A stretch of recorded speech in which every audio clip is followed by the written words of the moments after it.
Politics को घसीटने वाली एक जो बहुत घटिया आदत है, वो बहरहाल हमेशा की तरह हमने इस दफा भी इंडिया की तरफ से देखा। और एक जो सुप्रीमेसी है इंडिया को, जो लगता है कि पता नहीं वो चूंकि बीसीसीआई उनकी है, तो दुनिया के सारे जो क्रिकेट हैं वो उसके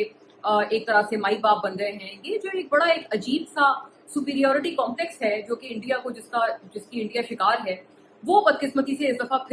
इस दफा दोबारा से ये हुआ कि वो एक प्रेसिडेंस ले गया और बाकी सारी चीजें पीछे रह गई। अब बात वरना ये होनी चाहिए थी कि किसकी परफॉर्मेंस बेहतर थी, किसकी खराब थी, कौन सी टीम अच्छी है, कौन सी बुरी है, लेकिन हम उसके अलावा बात अब क्या करने पर मजबूर हो गए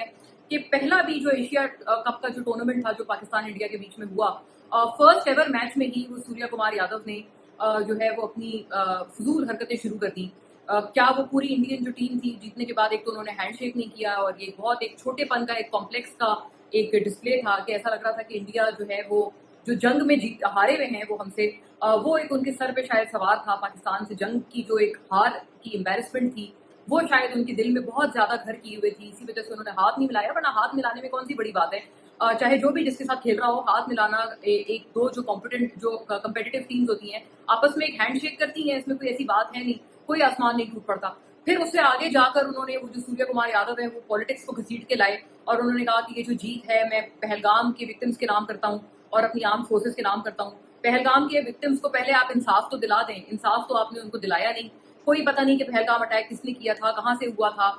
कोई बीजेपी से मोदी से ये सवाल पूछने की आपकी जरूरत नहीं है और आप यहाँ पर आकर इस तरह की बातें कर रहे हैं, तो ये बड़े एक अफसोस की बात थी। दूसरा, उन्होंने आर्म फोर्सेस को अपनी की, आर्म फोर्सेस कम से कम जंग तो जीत जाते, जंग तक तो वो लोग जीते नहीं है। और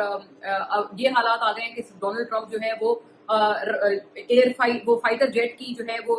यहाँ पर लगा के अपना एक पिन लेपिन लगाकर वो मिलते हैं शहबाज शरीफ से और फील्ड मार्शल आसिम मुनीर से।